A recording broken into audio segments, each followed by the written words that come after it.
আহমাদ তুমি কোথায় যাচ্ছ? আম্মুর জন্য ওয়েট করো বাবা। কে? এই রেদওয়ান কই? আরোয়া কিন্তু রিদুর কাছে। আসসালামু আলাইকুম এভরিওয়ান, কেমন আছেন সবাই? আশা করছি সবাই ভালো আছেন। আলহামদুলিল্লাহ আমরাও ভালো আছি। তো অনেক দিনের একটা শখ ছিল যে ধান ক্ষেতের মধ্যে হাঁটাহাঁটি করব, দৌড়াদৌড়ি করব, হাতে নিয়ে দেখব, সেটা কখনো হয় নাই। তো এবার আলহামদুলিল্লাহ খেতে অনেক ধান ছিল, তা আমরা যাচ্ছি। ওরা অবশ্য আগেও গিয়েছে, বাট আমি প্রথমবারের মতো যাচ্ছি। তো ওই যে আমার ছেলে আমাকে রাস্তা দেখাই নিয়ে যাচ্ছে।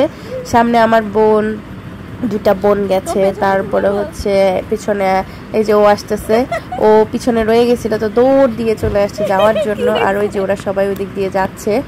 তো welcome to my another blog. যেখান থেকে আমার ভিডিওটা দেখা শুরু করেছেন, রিকোয়েস্ট করছি না টেনে পুরো ভিডিওটি দেখবেন। আর দেখতে দেখতে যদি ভালো লেগে যায় অবশ্যই আমার চ্যানেলটি সাবস্ক্রাইব করে দিবেন।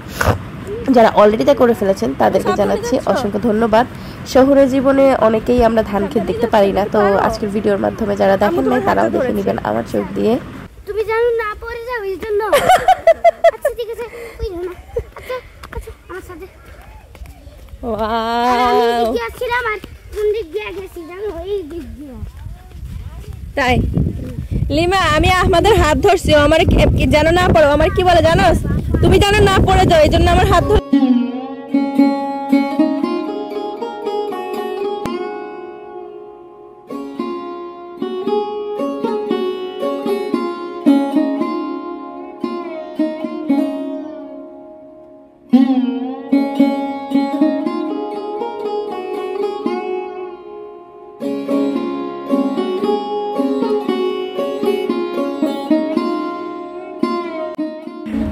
মহান আল্লাহর সৃষ্টির এক এক জিনিসের এক এক রকম সৌন্দর্য, শুধু আপনার উপভোগ করার ব্যাপার। এই তো এই যে দেখেন গাছে কি সুন্দর মাশাআল্লাহ কাঁচা কাঁচা আম, আর নিচে ধান ক্ষেত। আমার খুব মন চাচ্ছিল যে ধান ক্ষেতের পাশে ছায়ায় বসে এই গাছে থেকে আম পেড়ে আমটাকে ভর্তা করে খেয়ে ফেলি, বা লবণ মরিচ দিয়ে কচকচ করে খেয়ে ফেলি।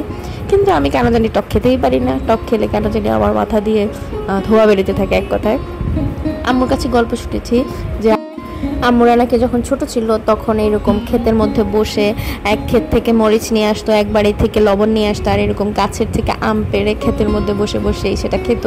আসলে আম্মুদের লাইফটা অন্যরকম ছিল। তো এখানে দুটা বাচ্চা দাঁড়ায় ছিল আম গাছগুলো ওদের। তো আমি বললাম আমাদেরকে কিছু আম দাও, বলছে যে নেন আপনারা। পরে আমি বলছি যে না তোমরা দাও, না তোমরা না দিলে আমরা নিব না, বলবো তো পরে বলবা যে চুরি করছি। তো ওরা বলতেছিল যে না নেন, সমস্যা নাই। তো এই যে এটা কলার মোচা বলে অনেকে, আমরা আমাদের লোকাল ভাষায় বলি কলার থোড়। তো এটা আমরা করি কি, এটাকে কুচি কুচি করে কেটে ভর্তা করে, মানে একটু লবণ মরিচ তারপরে আচার দিয়ে, টক আচার দিয়ে ভর্তা করে অনেক মজা লাগে। তো আমার কাজিনটা খুব চেষ্টা করছিল ধরার, সে পারছিল না। আমি লাভ দিলেই ধরতে পারতাম, কিন্তু কলা বের হয় কিনা এই জন্য আর নেই নাই। তো যাই হোক, আমি সৌন্দর্য দেখতেছি আর অবাক হচ্ছি। আমারও লাইফে প্রথম এত কাছ থেকে ধান ক্ষেত দেখা।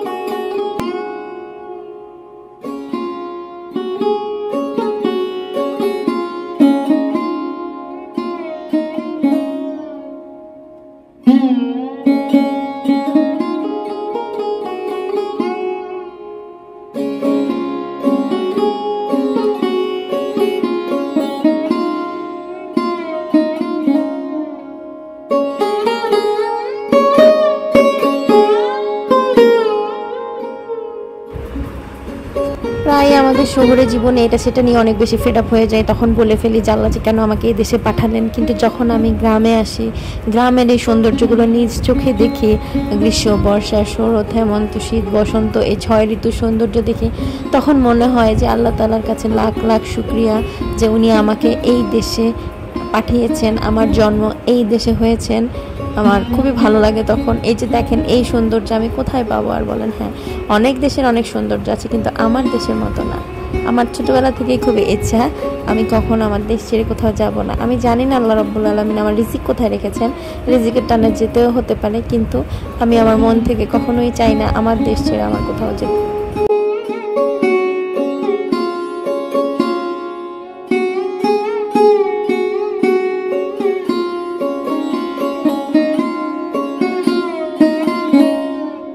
এটা হচ্ছে আমাদের দিঘি। এই দিঘিটা এখন নষ্ট হয়ে গেছে, আব্বুরা খুব চাচ্ছে ক্লিন করতে, কিন্তু যাদের আরও অংশ আছে দিঘিতে ওরা কেন জানে অ্যালাউ করছে না। বলেছিল সবাই মিলে ডোনেট করবে, বাট ওরা ডোনেট করতে রাজি না, যার কারণে করতেও পারছে না। আর এত বড় দিঘি আব্বু কাকাদের পক্ষে একা একা করাও সম্ভব না। তো এই যে আমি এবার যাচ্ছি বাড়ির দিকে, আস্তে আস্তে বাড়ির দিকে চলে যাচ্ছি। এই আজকের মতো ধান ক্ষেত দেখা শেষ, আর আমাদের হয়তো নোয়াখালীতে আর অল্প কয়েকদিনই সময় আছে থাকার মতো। তো আসার সময় যতটা এক্সাইটেড থাকি, যাওয়ার সময় তার থেকেও হাজার কোটি গুণ মন খারাপ বেশি থাকে। তো যাই হোক, আজকের ভিডিওটা আমি আর বেশি বড় করছি না। কাদের কাদের আমার এই ধান ক্ষেত ভালো লেগেছে অবশ্যই জানাবেন, আর যারা এতক্ষণ ধরে আমার ভিডিওটি দেখেছেন তাদেরকে জানাচ্ছি অসংখ্য ধন্যবাদ। যদি আমার ভিডিওটি ভালো লেগে থাকে অবশ্যই আমার চ্যানেলটি সাবস্ক্রাইব করে দেবেন, আর যারা অলরেডি তা করে ফেলেছেন তাদেরকে জানাচ্ছি অসংখ্য ধন্যবাদ। আল্লাহ হাফেজ, আসসালামু আলাইকুম।